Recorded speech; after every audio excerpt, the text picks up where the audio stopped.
Ketika hidup terasa berat, cobalah perbaiki salat. Pernah enggak kamu merasa capek? Bukan capek fisik, tapi capek menjalani hidup. Bangun pagi rasanya berat. Masalah datang satu persatu. Doa sudah dipanjatkan, tapi hati tetap gelisah. Kalau kamu sedang berada di fase itu, video ini untuk kamu. Coba tulis di kolom komentar. Saya sedang belajar bertahan. Karena hari ini, kita tidak akan membahas cara kaya. Bukan cara sukses instan, tapi sesuatu yang sering kita anggap biasa. Salat. Sebelum kita lanjut ke pembahasan, jangan lupa untuk like, share dan subscribe channel ini, agar banyak orang yang tercerahkan. Assalamualaikum warahmatullahi wabarakatuh. Syukur alhamdulillah kita dapat bersama kembali di channel Nur Hidayah.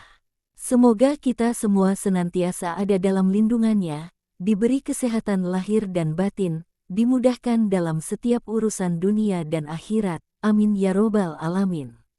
Sahabat Nur Hidayah yang dirahmati Allah, mari kita mulai dengan hati yang ikhlas. 1. Hidup berat itu nyata. Hidup memang tidak selalu ramah. Ada hari di mana semuanya terasa salah.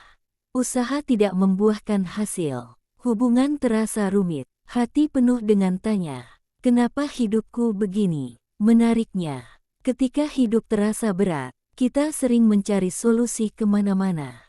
Ke manusia, ke hiburan, ke media sosial, ke motivator. Tapi jarang kita bertanya dengan jujur. Bagaimana kualitas salatku akhir-akhir ini?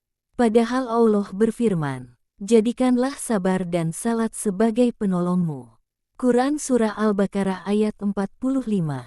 Bukan sekadar salat, tapi salat yang benar-benar menjadi penolong. Jujur di kolom komentar, salat saya akhir-akhir ini. A. Tepat waktu. B. Sering di akhir waktu. C. Bolong-bolong. D. Masih berusaha. Tidak ada yang menghakimi. Ini ruang untuk belajar bersama. 2. Masalahnya bukan salatnya, tapi cara kita salat. Banyak orang berkata, salatku rajin, tapi hidupku tetap berat. Tapi mari kita renungkan, apakah salat kita masih terburu-buru, pikiran kemana-mana, bacaan hanya dihafal, bukan dihayati.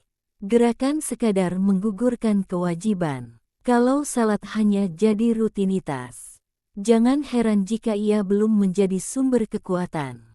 Rasulullah Shallallahu Alaihi Wasallam ketika menghadapi masalah, beliau berkata, wahai Bilal, istirahatkan kami dengan salat. Bukan dari salat, tapi dengan salat. Artinya salat adalah tempat pulang, bukan beban. 3. Salat adalah pertemuan, bukan gerakan.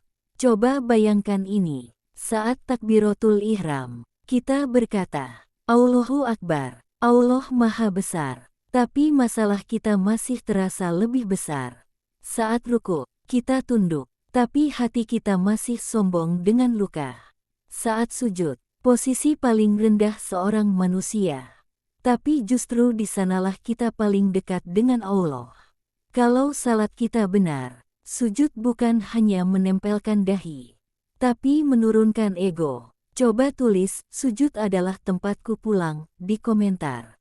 Kalau kamu setuju. 4. Perbaiki salat, bukan agar masalah hilang, tapi agar kuat menghadapinya. Salat bukan jaminan hidup bebas masalah. Tapi salat adalah jaminan kita tidak sendirian. Kadang Allah tidak langsung mengangkat beban, tapi Dia menguatkan pundak kita. Perbaiki salat bukan supaya hidup langsung lancar, rezeki langsung deras, masalah langsung selesai, tapi supaya hati lebih tenang, pikiran lebih jernih, jiwa lebih kokoh. Karena orang yang dekat dengan Allah akan lebih kuat menghadapi dunia. Pertanyaan untuk kamu, apa satu hal yang paling sering mengganggu fokus salatmu? Tulis di komentar, kita saling belajar. 5. Langkah kecil memperbaiki salat, tidak perlu sempurna. Mulai dari yang sederhana, salat tepat waktu, meski belum khusyuk. Pahami arti bacaan, satu demi satu. Kurangi kecepatan, nikmati setiap gerakan. Datang ke salat dengan masalah, bukan menunggu masalah hilang. Ingat, Allah tidak menuntut kesempurnaan. Allah mencintai usaha yang terus diulang.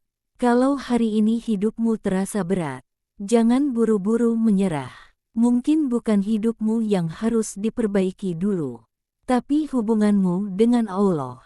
Dan pintu hubungan itu bernama salat. Kalau video ini menyentuh hatimu, like, share, dan subscribe, agar semakin banyak hati yang dikuatkan.